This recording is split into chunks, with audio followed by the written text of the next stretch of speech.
Assalamualaikum warahmatullahi wabarakatuh. Bagaimana kabarnya hari ini Ananda semua? Alhamdulillah kalau Ananda semua hari ini dalam keadaan sehat walafiat.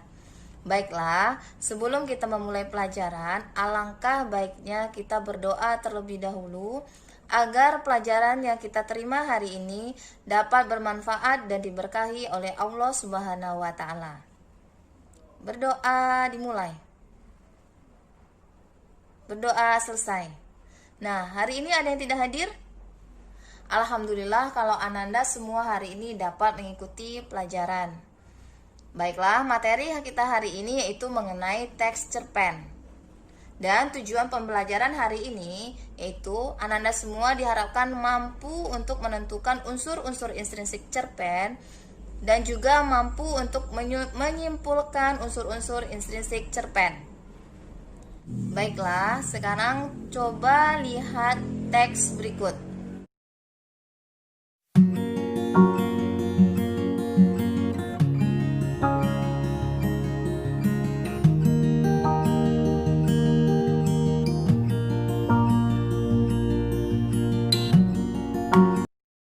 Dari cuplikan teks yang kalian lihat dan baca tadi, ada yang tahu itu teks apa?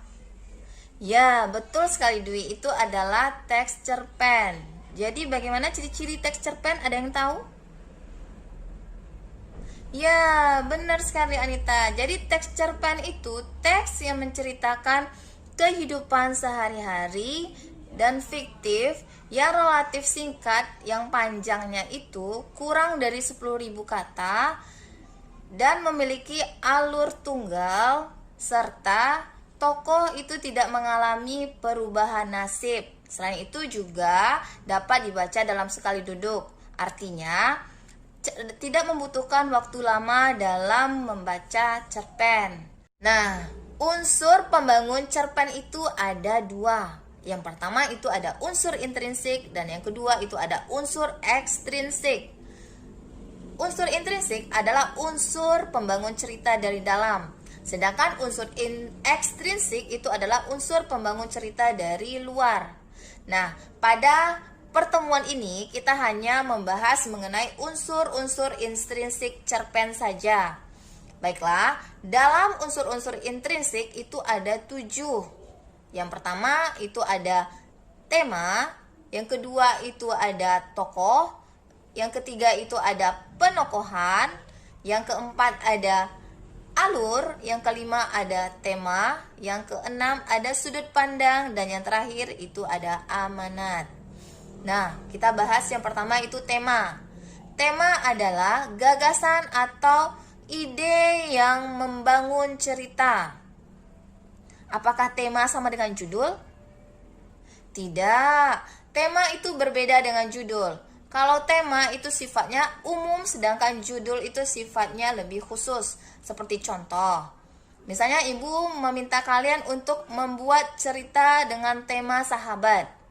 Nah, dari tema itu kalian bisa membuat beragam judul kan? Contohnya, sahabat sejati. Yang kedua, sahabat sampai akhir hayat. Dan seterusnya.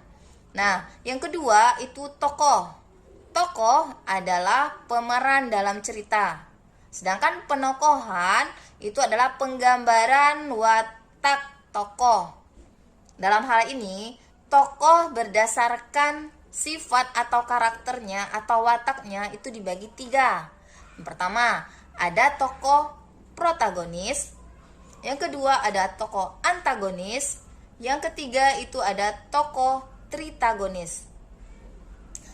Pertama, tokoh protagonis. Tokoh protagonis adalah tokoh yang memiliki karakter atau watak yang baik. Yang kedua, tokoh antagonis. Kebalikan dari tokoh protagonis yaitu tokoh yang memiliki karakter jahat. Sedangkan yang ketiga, tokoh tritagonis itu adalah tokoh yang sifatnya atau karakternya itu sebagai penengah atau pendamai. Nah, yang ketiga yaitu latar. Latar itu dibagi 3 juga. Yang pertama ada latar tempat, kedua ada latar waktu, dan ketiga ada latar suasana.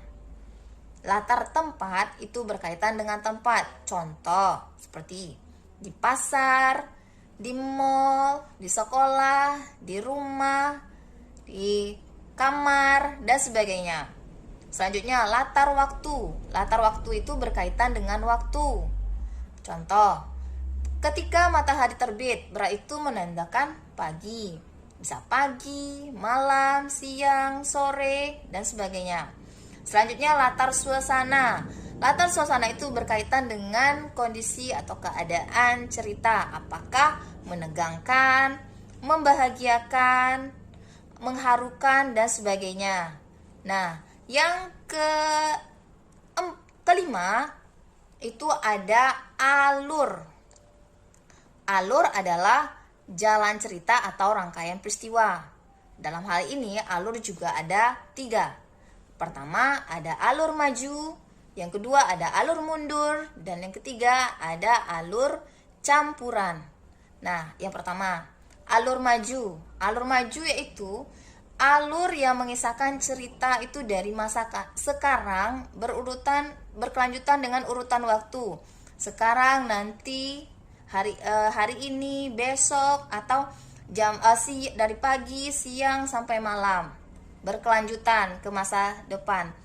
Sedangkan alur mundur itu adalah alur yang menceritakan masa lalu, yang mengisahkan dari ending kembali ke awal, seperti itu. Sedangkan alur campuran itu adalah alur yang menggabungkan antara alur maju dan alur mundur. Itu dimana cerita itu bisa mulai dari pertengahan cerita, lanjut ke masa lalu, atau kembali ke masa depan dan ke masa sekarang. Nah, selanjutnya itu sudut pandang. Sudut pandang juga dibagi 2. Ada sudut pandang orang pertama dan sudut pandang orang ketiga. Ada yang tahu bedanya? Nah, kalau sudut pandang orang pertama itu ditandai dengan penggunaan kata ganti aku, saya, kami. Sedangkan kalau sudut pandang orang ketiga itu ditandai dengan penggunaan kata dia, nya, mereka, dan sebagainya. Dalam hal ini sudut pandang orang pertama juga dibagi 2. Yang pertama sudut pandang orang pertama pelaku utama, dan sudut pandang orang pertama pelaku sampingan. Kalau sebagai pelaku utama itu tokoh aku itu berperan sebagai tokoh utama. Sedangkan kalau yang sebagai pelaku sampingan, tokoh aku itu hanya sebagai peran sampingan atau figuran, karena lebih banyak menceritakan tokoh lain. Selanjutnya, sudut pandang orang ketiga juga dibagi 2. Ada sudut pandang orang ketiga serba tahu dan sudut pandang orang ketiga sebagai pengamat. Kalau yang serba tahu itu pengarang mengetahui segala hal tentang tokoh, baik itu dari ciri-ciri fisiknya, jalan pikirannya, karakternya, dan sebagainya. Sedangkan kalau sebagai pengamat, pengarang hanya mengetahui secara garis besarnya tokoh itu seperti apa, tidak secara detail.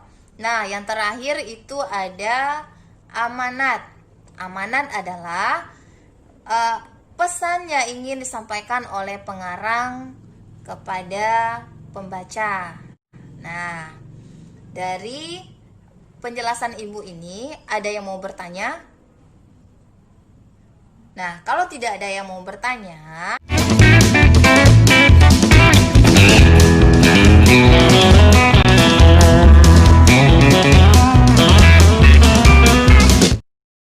setelah dari pelajaran kita tadi ada yang bisa menyimpulkan? Ya, silakan Rahel. Terima kasih atas simpulan yang sudah disampaikan Rahel tadi. Baiklah, untuk pertemuan selanjutnya itu kita akan membahas mengenai struktur teks cerpen. Jadi ibu harap Ananda semua membaca terlebih dahulu materinya sebelum pertemuan selanjutnya. Nah, ibu hanya mengingatkan jangan pernah untuk malas belajar, Karena orang yang malas belajar itu hanya orang-orang yang akan memiliki atau yang hidup di masa lalu. Sedangkan orang yang gigih dan mau selalu belajar itu adalah mereka yang akan hidup di masa depan.